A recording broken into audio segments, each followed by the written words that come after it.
okay, so you're telling me, Mariah, I'm ready to make an offer. I found the house. I want to make an offer, or you really like the house that we just showed maybe, and you're ready to make an offer on a home. What is the next step after that?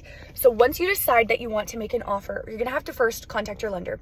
You got to let your lender know. They're going to give you a closing cost estimate. This is going to be important to know just for you, but also maybe you're going to be asking the seller to pay for some of your closing costs. Well, we're going to need an estimate for that. And we're going to need a pre-approval letter to send in with the offer when we send the offer over to the seller. So we're going to need to contact our lender. We're going to need to determine how much you're wanting to offer on the home. And I, as your agent, will call the listing agent and I'm going to find out everything that I can. Now, I get this question all the time.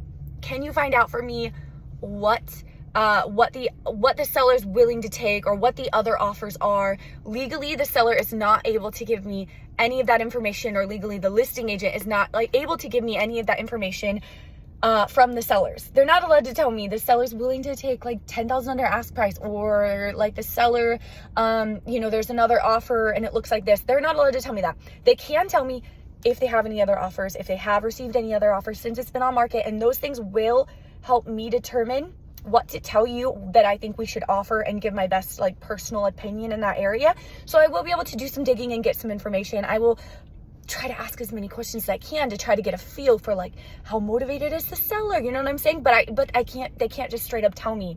They can't just tell me what the seller's willing to take. But I will do my best to get as much information for you guys as possible, and then we can take that information and decide what we are wanting to offer with it.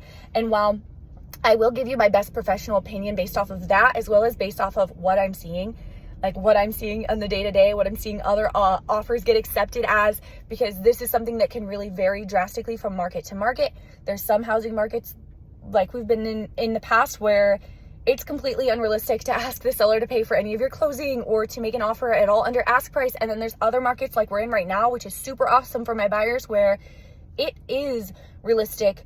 Not in every case, because obviously every house is different, but it is realistic many times in many circumstances to get an offer accepted a little under ask price, or maybe to ask for the seller to pay for a little bit of your closings.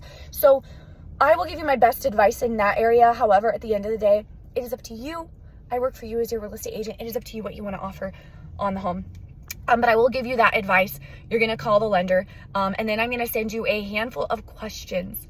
I'm going to send you a handful of questions, and these questions are going to be things that I'm going to need to know from you before I can get the offer written. But overall, once you decide you found the house for you, you're ready to go, you're ready to write an offer, we can move pretty quickly. Anyway, if you have any questions about the buying process, or you want to buy a house this year, let me know. I'm